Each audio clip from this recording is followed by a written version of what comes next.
Has someone ever taken credit for your work in the family? Imagine this. You're scraping by on minimum wage, dodging bill collectors like their exes at a reunion, when bam, one scruffy lottery ticket turns you into an overnight millionaire. But instead of popping champagne with your so-called family, you zip your lips tighter than a politician's wallet. Why? Because after years of them treating you like the family doormat, you want to see who gives a darn when the chips are down, without knowing you've got the chips to burn.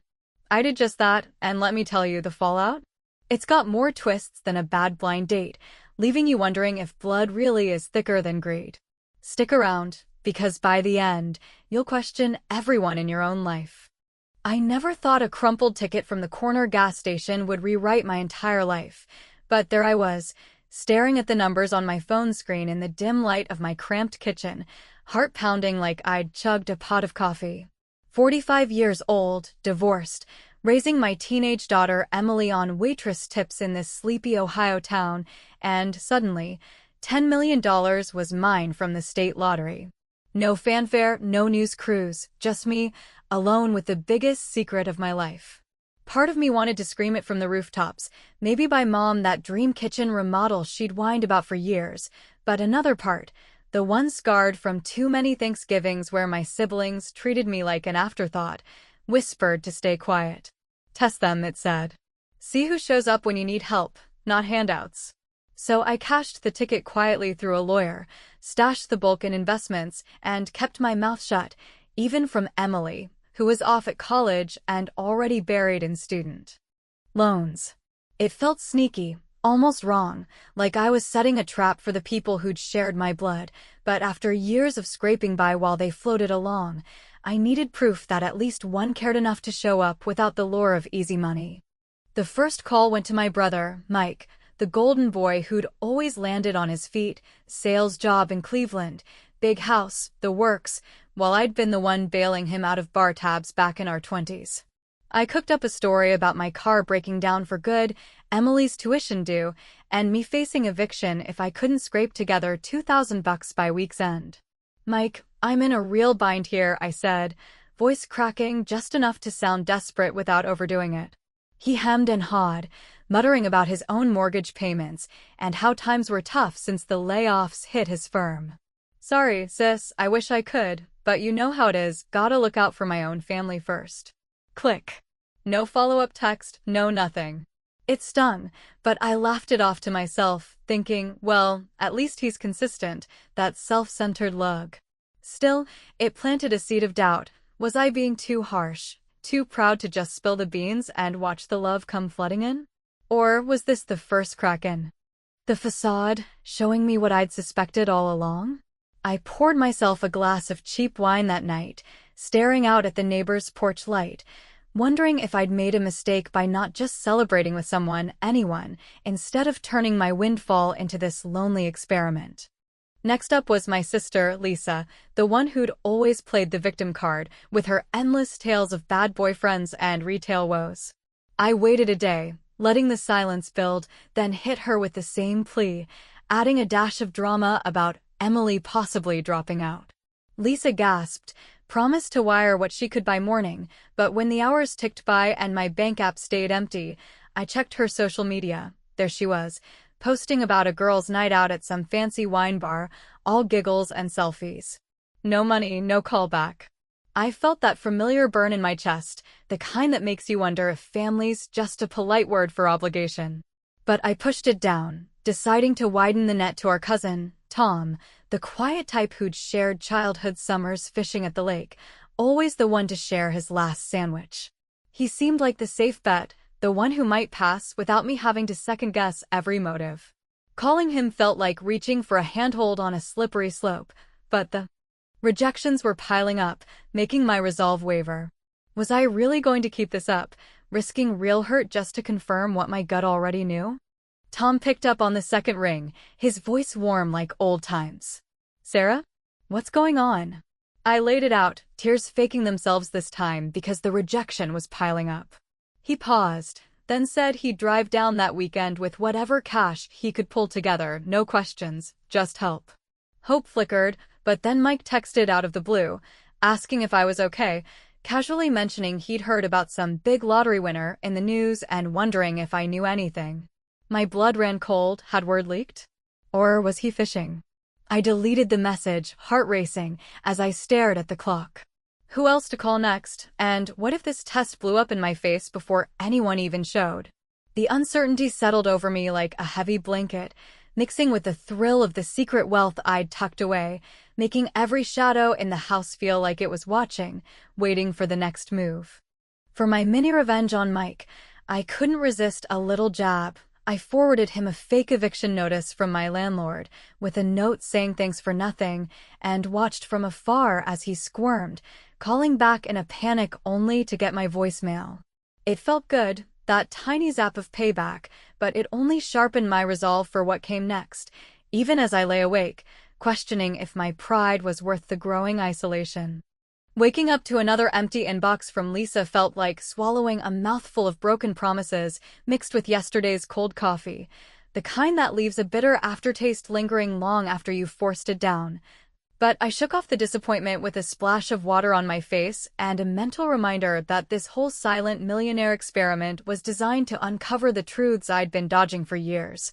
even if it meant facing the uncomfortable reality that my own stubborn need for validation was turning every interaction into a high-stakes gamble where the house always seemed to win. Tom's promise hung there like a faint light at the end of a long, dimly lit hallway, offering just enough warmth to keep me from turning back, so I clung to it while shifting my focus toward our parents. The ones who'd built the foundation of our fractured family in that old duplex on the edge of town, always quick with lectures about sticking together through thick and thin, but somehow always managing to let the thin parts stretch until they snapped under the weight of their own worries. If there was anyone left who might step up without me having to wave a wad of cash under their noses, it had to be them. Dad with his pension checks that barely covered the basics, and Mom with her endless optimism buried under layers of practical complaints.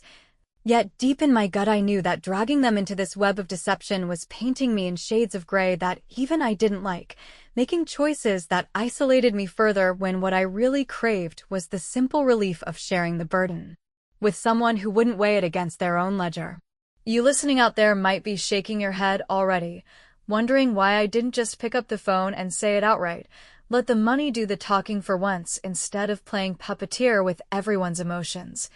But pride has a way of whispering that vulnerability is just another word for weakness, especially after a lifetime of being the one who picked up the pieces without anyone asking how heavy they felt. I loaded up the old station wagon that afternoon, the engine coughing to life like it was protesting the whole charade, and made the short drive to their place. Pulling into the driveway lined with Mom's half-wilted flower beds that she tended like they were the only things still blooming in her world, stepping inside to the familiar scent of lemon polish and faint cigarette smoke that Dad swore he'd quit years ago. We settled in the living room surrounded by those yellowed photo albums stuffed with pictures of us kids back when life seemed simpler, before divorces and job losses carved out the spaces where trust used to live. And I eased into the story with a voice that trembled just right, painting the picture of debts closing in like storm clouds over Lake Erie, Emily's future hanging by a thread with her college fees looming larger than the state fair's prize pig, and me teetering on the edge of losing the roof over my head if I couldn't muster a couple $1,000s by the end of the week. Mom's eyes filled with that soft, watery concern she'd worn since we were little, reaching across to squeeze my hand while Dad leaned back in his recliner, rubbing his chin in that thoughtful way he had before delivering one of his folksy bits of advice. And after a hushed conference between them that stretched out like taffy, they agreed to raid their emergency fund for about $1,000, maybe more if they skipped that long-planned trip to Florida, where Mom dreamed of sandy beaches and endless buffets. It washed over me like a brief summer rain, genuine enough to stir memories of scraped knees and bedtime stories, so I pulled them into a hug that lingered a beat too long, murmuring thanks and vows to make it right someday. But as I backed out of the driveway with promises echoing in my ears, a sliver of doubt wormed its way in when Mom casually let slip how Mike had been pinching pennies lately, something about a bad investment in the stock market that had him pacing like a caged animal, which made me wonder if his earlier dismissal wasn't just selfishness, but a mirror of troubles he was too proud to admit, or perhaps a subtle hint that the family's financial skeletons were rattling louder than I'd realized. Emboldened by that sliver of hope, I dialed Lisa again that evening as the sun dipped low and painted the sky in bruised purples, her phone ringing into voicemail after barely one full tone, which told me she was screening calls like a celebrity dodging paparazzi. So I poured my plea into the digital void with a voice lace thicker with desperation than before, layering on details about Emily's potential dropout and the bank's foreclosure threats that now felt all too plausible in my imagination. Hanging up with a sigh that carried the weight of another unanswered outreach. The night dragged on with no ping from her end, just the hum of the fridge and the distant bark of neighborhood dogs, until Tom's text lit up my screen like a beacon, confirming he'd rounded up $500 and was loading his truck for the drive down tomorrow morning, no strings attached, just the kind of quiet reliability that made me question if I was sabotaging the one good thread in this tangled mess by not coming clean right then and there. A wry chuckle escaped me as I pictured Lisa's reaction if she ever found out, me showing up with a shopping spree that would make her drop her victim act faster than a hot potato. But the real jolt came when Dad's voice crackled through the line later that night, his tone apologetic and heavy as he explained they'd have to hold off on the money after all because their old Chevy had thrown a rod and needed repairs that would eat up every spare dime, leaving me to stare at the ceiling fan, whirring lazily overhead, its blades slicing through the air like my growing suspicions about how quickly promises evaporated when tested by the grind of everyday life. Was this the pattern I'd always ignored, family bonds fraying at the first sign of real strain, or was my elaborate test the thing accelerating the unraveling, turning potential allies into ghosts before they could even arrive? The weekend dawned under a blanket of gray drizzle that matched my mood perfectly, turning the world outside into a blurry watercolor as I tidied the house in anticipation of Tom's visit, wiping down counters and fluffing pillows while half expecting the rest of the clan to barge in uninvited with their belated concern, though Mike had clammed up completely after my little eviction notice prank, which brought a smirk to my face despite the ache in my chest, because watching him sweat from afar felt like a small balancing of the scales after all his years of taking without giving back. As Tom's pickup crunched over the gravel just past noon, a genuine spark of relief cut through the fog, but before I could even wave him in, my phone vibrated with a group message from Lisa popping up the family chat like an unwelcome guest at a private party, her words suggesting a full-blown meeting at Mom and Dad's next week where everyone could chip in and sort out my supposed mess, the timing too convenient, and the enthusiasm too forced to ring true, making me pocket the device with a frown as I greeted Tom at the door, his easy smile cutting through the tension like a knife through fresh bread. What were they really after with this sudden coordination, and would any of it hold water when the moment of truth arrived, or was I just setting myself up for another round of empty chairs and echoing excuses? To settle the score with Lisa for her flashy night out while I stewed in silence, I slipped an anonymous note to her manager about those extended lunches turning into full-blown escapes, keeping it light and concerned just enough to stir the pot without boiling over. And sure enough, her social feeds erupted with complaints about work drama later that evening, a petty satisfaction that warmed me from the inside even as the rain pattered harder against the. Tom's visit wrapped up that rainy afternoon with him rolling up his sleeves to fix that nagging drip under the kitchen sink, the one I'd exaggerated in my plea just to give him something tangible to tackle. And as we shared a pot of chili he'd whipped up from whatever scraps were in my fridge, the conversation flowed easy like those lazy afternoons we'd spent casting lines into the lake as kids, him cracking jokes about the fish that got away while I nodded along, feeling a rare bubble of normalcy in the midst of my self-imposed secrecy that almost tricked me into spilling the whole lottery truth right there over second helpings. His straightforward way of showing up without prying or pitying made my chest tighten with a mix of gratitude and guilt, because in that quiet companionship, I caught a glimpse of what family could be if I hadn't rigged the game with my hidden millions, turning every gesture into a potential suspect in my loyalty audit, and you out there watching might be muttering under your breath that I'm the one complicating it all, choosing suspicion over the simple joy of connection when Tom's kindness was staring me in the face like a neon sign. Yet that subtle clue he dropped mid-bite about foregoing his annual fishing trip to make the drive down stuck with me, a quiet testament that maybe not everyone was playing for keeps, even as the storm clouds of doubt gathered thicker, whispering that one good apple didn't make the whole barrel sweet, especially with the family chat buzzing like a hive disturbed by Lisa's sudden call for a group powwow at Mom and Dad's the following week to pool resources for my crisis, the words too polished, and the timing too opportunistic to feel anything but calculated. I spent the next few days riding that fragile high from Tom's reliability, using it to steel myself for the escalation I knew was coming, firing off a more urgent message to the group thread that painted Emily's situation as a full emergency. Some vague medical scare tied to stress from the financial mess, needing at least $5,000 to keep her in school and me from spiraling into total ruin, framing it as a now or never plea that tugged at those old heartstrings we'd all frayed over the years. The replies trickled in faster than before, a flurry of emojis and assurances that masked the underlying hesitation, Mike chiming in with offers of emotional support and maybe a loan from his credit line if things got dire. Lisa volunteering to bake her famous apple pies for the gathering as if carbs could cure bankruptcy, and then, unexpectedly, Uncle Ray lumbering into the conversation with his gravelly thumbs up and a vague promise to see what I can do. The same uncle who'd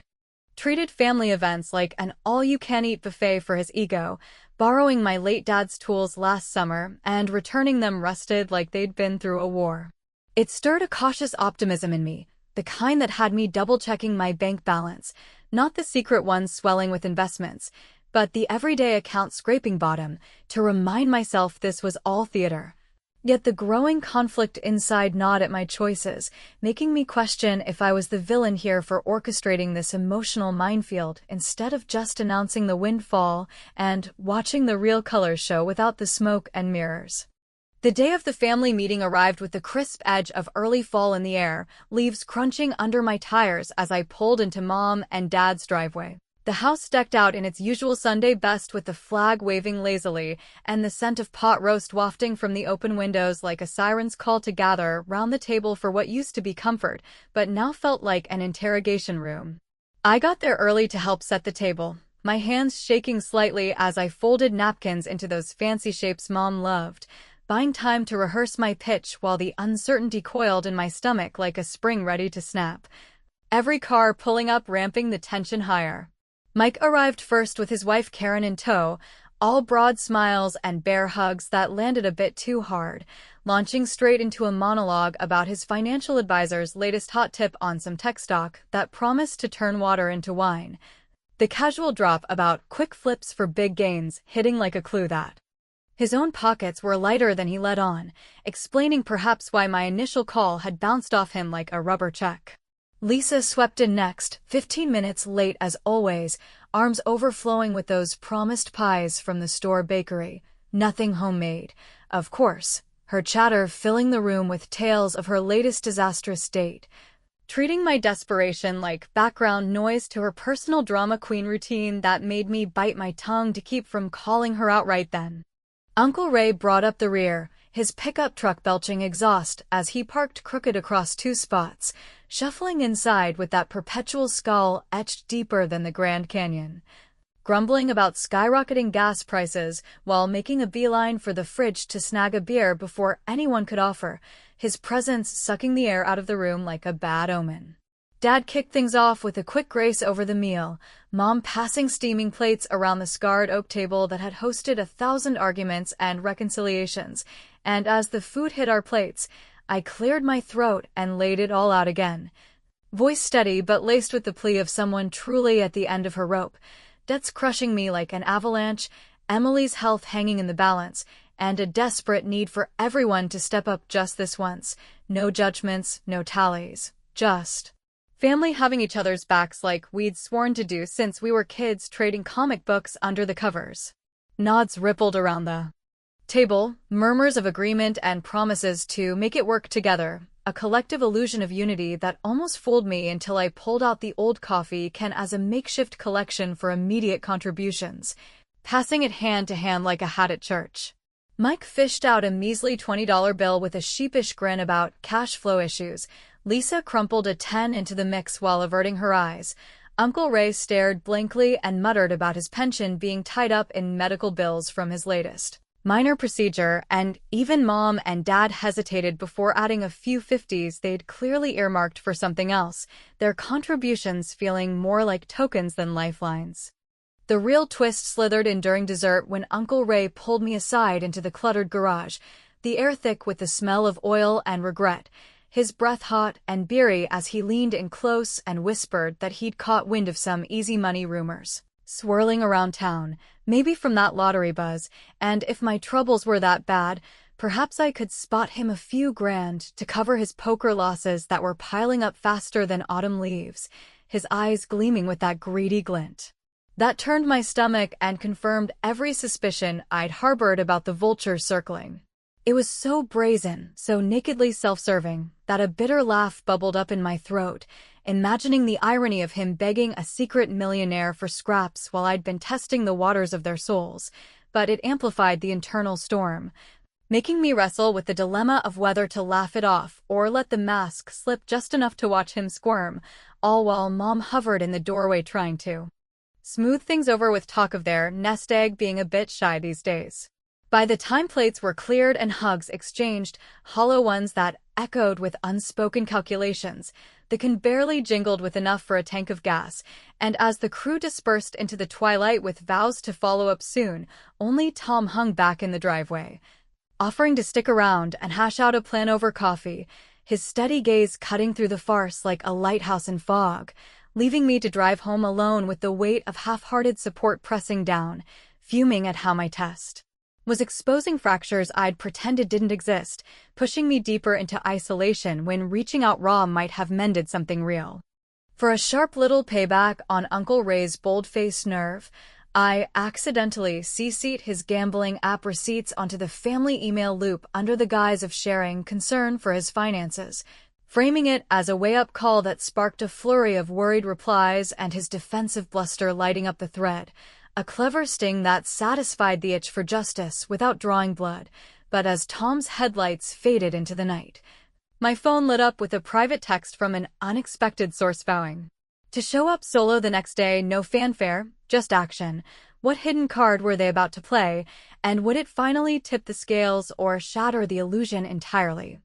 The no-shows from that disastrous family gathering replayed in my mind like a scratched record skipping over the same disappointing notes as I paced the worn linoleum of my kitchen the morning after, the coffee can from the meeting still sitting on the counter like a mocking trophy of empty intentions, its contents barely enough to cover a week's groceries. And I couldn't shake the feeling that my elaborate test of loyalty was morphing into a mirror reflecting back my own flaws, the stubborn pride that kept me silent about the 10 million tucked away when a simple confession might have bridged the gaps instead of widening them into chasms that swallowed any chance of real reconciliation. You'd probably be leaning forward in your chair right now, urging me to drop the act and let the truth flood out like a burst dam, because dragging Emily into the fiction with calls about fake medical scares felt cruel even to me, twisting the knife of isolation deeper when her voice on the line had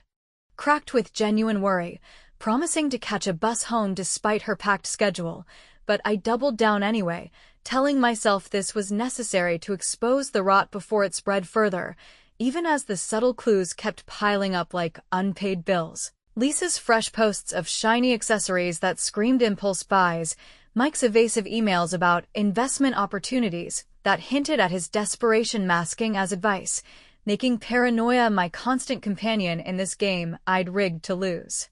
That promised day of solo helped dawn sticky and oppressive, the kind of mid-Ohio humidity that clings to your skin like unspoken regrets, turning my modest living room into a sauna of anticipation as I hovered by the window, phone clutched in one hand and a lukewarm mug in the other, watching the empty street for any sign of movement while the excuses started flooding in like clockwork, Mike with a frantic text about an unavoidable client meeting that just popped up,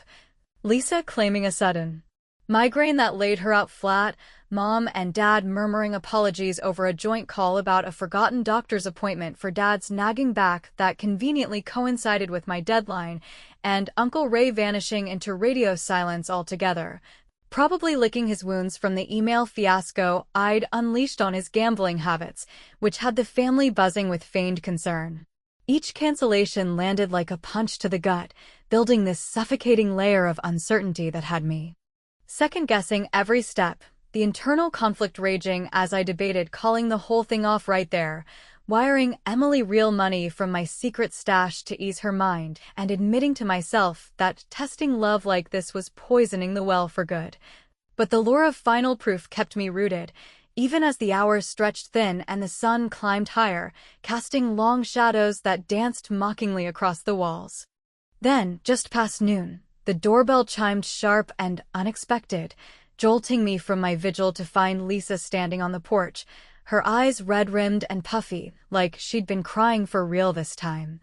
A worn duffel bag slung over one shoulder and her hair disheveled in a way that screamed overnight drama rather than the usual salon-fresh facade she peddled on social media. "Sarah, I couldn't just sit there knowing you're going through hell," she said, her voice thick as she pulled me into a hug that carried the faint tang of stale coffee and desperation, steering us inside before I could protest, collapsing onto the couch with a sigh that invited questions I wasn't ready to dodge. For a fleeting moment, hope flickered alive again, the idea that maybe she was the one who'd cut through the noise. But as we settled at the kitchen table with mugs of instant tea, she unloaded her own torrent. Her latest boyfriend had turned out to be a total leech, draining her bank account dry with his schemes and leaving her couch surfing at a friend's, and now she needed my help to get back on her feet. Could I spare a few thousand to cover first month's rent somewhere safe? Maybe co-sign a loan since we were family and all? It hit like a twist from a bad soap opera, her show of care unraveling into just another bid for a bailout, the sisterly bond I'd clung to exposed as tissue thin, propped up by her endless victim narrative that always circled back to what others owed her,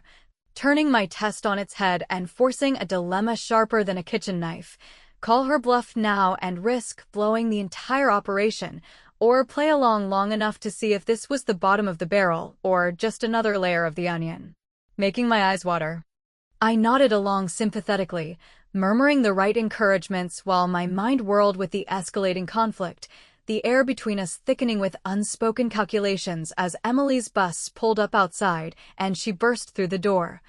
wrapping me in a fierce embrace that smelled of fast food and exhaustion, her eyes wide with worry over the crisis I'd spun, confessing she'd scraped together a couple hundred from her part-time gig, but it left her short for books. Lisa perked up at the sight, launching into her own sob story again as if Emily's presence validated her plight, chattering on about shared struggles while eyeing my purse like it held the keys to her kingdom, oblivious to the storm brewing in my silence. The hours dragged into a tense standoff, tension coiling tighter until Tom's truck finally rumbled into view around dusk, but Lisa bolted upright at the sound, grabbing her bag with a mumbled excuse about traffic back to her temporary crash pad, leaving behind a half-empty mug and a trail of perfume that lingered like a bad aftertaste. Alone with Tom once more, I almost let the dam break, the words of my windfall teetering on my lips as he unpacked a cooler of sandwiches and sat with us through the awkward quiet. His presence a steady anchor that amplified the pull between confession and continuation, making me wrestle with whether his repeated showings were pure or tainted by the same self-interest I'd uncovered in the others.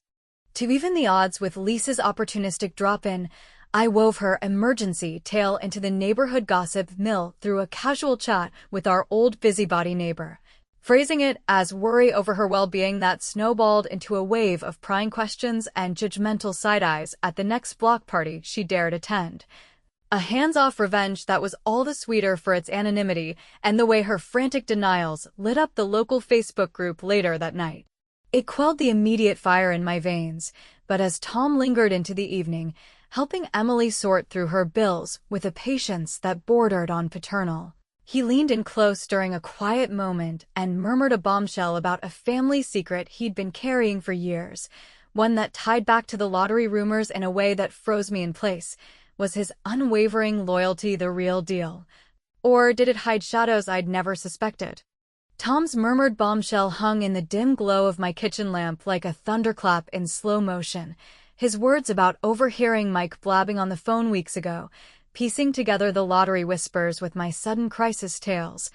Slicing through the fragile peace we'd carved out that evening as Emily dozed upstairs and the house settled into its creaks, forcing me to confront that my carefully guarded secret had cracks wider than I'd imagined, the uncertainty I'd nurtured now exploding into a whirlwind that had my heart slamming against my ribs like it wanted out of the mess I'd made. He explained it softly, no accusation in his tone, just a quiet admission that he'd suspected from the start but chose to show up anyway, twice now, with cash and fixes and no demands, proving his point without needing mine, and in that vulnerability, I felt the weight of my choices crash down, the pride that kept me silent turning into a cage I'd built brick by brick, isolating me from the one person who might have deserved the truth from day one, while you watching might be yelling at the screen that I should have trusted sooner, that manipulating the strings of family loyalty was a fool's errand when honesty could have healed what suspicion only tore wider. But the scars from years of one-way streets ran deep, making every revelation feel like another potential betrayal waiting to bloom. I probed him gently over cooling mugs of coffee that had gone bitter on the table, my voice barely above a whisper as Emily's soft snores filtered down from above, and Tom laid it out plain. He'd connected the dots from Mike's frantic calls to his broker about windfall strategies and the local news snippets about an anonymous big winner in our county, but instead of confronting me or joining the gossip mill, he'd hung back, letting actions speak because words from folks like us had always been cheaper than the gas to drive across town. No greed flickered in his eyes, just that same unassuming steadiness from our kid days, the kind that shared bait without asking for the biggest catch, and as he helped Emily with her stack of fake bills the next morning, still part of my crumbling ruse. Her confusion melting into reluctant understanding when I finally looped her in on the broad strokes. She threw her arms around him in thanks that felt more real than anything the blood relatives had offered. It crystallized for me then, amid the clatter of breakfast dishes and the sunlight slanting through the blinds. Tom was the only one who'd truly shown up, not chasing shadows of dollar signs, but stepping into the light of my need. A quiet victory in the test I'd almost lost myself running, yet the dilemma peaked as I wrestled with confessing the full scope right there, risking that his knowledge might harbor hidden expectations from old family debts or favors unspoken. The family group chat erupted into chaos that afternoon like a powder keg I'd been fanning, a barrage of belated check-ins after my days of ghosting them post-meeting, Mike probing with questions about my financial recovery plan. That reeked of fishing for insider tips, Lisa sliding in with links to loan apps disguised as sisterly support, Uncle Ray firing off sob stories about his latest losing streak at the tracks, and Mom and Dad with their generic, "We're praying for you, honey." That landed flatter than day-old soda. The growing storm of revenge I'd been brewing reached its zenith, the air electric with the impending payback that had simmered through every slight and no-show, so I orchestrated one final update call, pulling them all into a video huddle from my laptop on the kitchen table, faces popping up in little boxes like suspects in a lineup, Mike's forced grin from his home office, Lisa's overdone makeup from what looked like a coffee shop, Uncle Ray squinting from his recliner, and the parents framed by their mantle of faded family photos. I kept my voice even, almost casual, as I dropped the hammer. No more games, folks. I hit the jackpot, 10 million from the lottery. Kept it zipped to see who cared when the well ran dry without the promise of filling it back up. The screen froze with gasps and stutters, Mike's jaw dropping like a cartoon, Lisa's eyes widening in what might have been joy or calculation, Uncle Ray sputtering excuses about misunderstandings, but the chorus of backpedaling hit fast. Claims of always suspecting, vows of eternal support now that the cat was out. A tidal wave of revisionist history that turned my stomach with its transparent scramble for a piece of the pie. The ultimate revenge unfolded with a wit that sharpened the blade just right, satisfying in its clever twist as I leaned into the camera and announced a family reconciliation fund, seeding it with 20 grand apiece on paper but laced with Loyalty adjustments. From a mock legal doc I'd had my lawyer whip up for the drama, docking Mike for every unpaid bar tab from our wilder days, slashing Lisa's share for dodged birthdays and wine bar splurges during my pleas, zeroing out Uncle Ray for his garage whispers and gambling ghosts, and trimming Mom and Dad's cut for the postponed promises that echoed too many childhood letdowns. They erupted in a frenzy, Mike haggling like a used car salesman about fairness clauses, Lisa tearing up with pleas for sisterly mercy, Uncle Ray thundering about blood being thicker than fine print. But I cut the feed with a chuckle that bubbled up from the core, the sweet tang of payback washing over me like the first cool sip after a marathon, watching their messages pile up in futile negotiation while Tom sat quietly beside me, a nod of approval in his eyes that sealed his place as the outlier. Later, with the dust settling and Emily beaming at the real check I wrote for her tuition, no more fictions between us, I pulled Tom aside on the porch as dusk painted the sky in deepening blues, confessing the unvarnished truth and wiring him a generous slice, not as charity, but as the gratitude words couldn't touch, his hug lingering with the weight of unspoken understanding before he drove off into the gathering night. In the quiet that followed, only one had truly shown up without the lure, but the echoes lingered like fog over the lake. Was my silence a shield that saved me from vultures or a wall that walled off the warmth I could have claimed sooner? Did Tom's loyalty run pure, untainted by the family secrets he hinted at, or were there shadows in his steadiness I'd never chase? And you, piecing it together from your side of the screen, would your own circle pass the test, or is the American dream of unbreakable bonds just another tale we tell to sleep at night, waiting for the morning to reveal the cracks?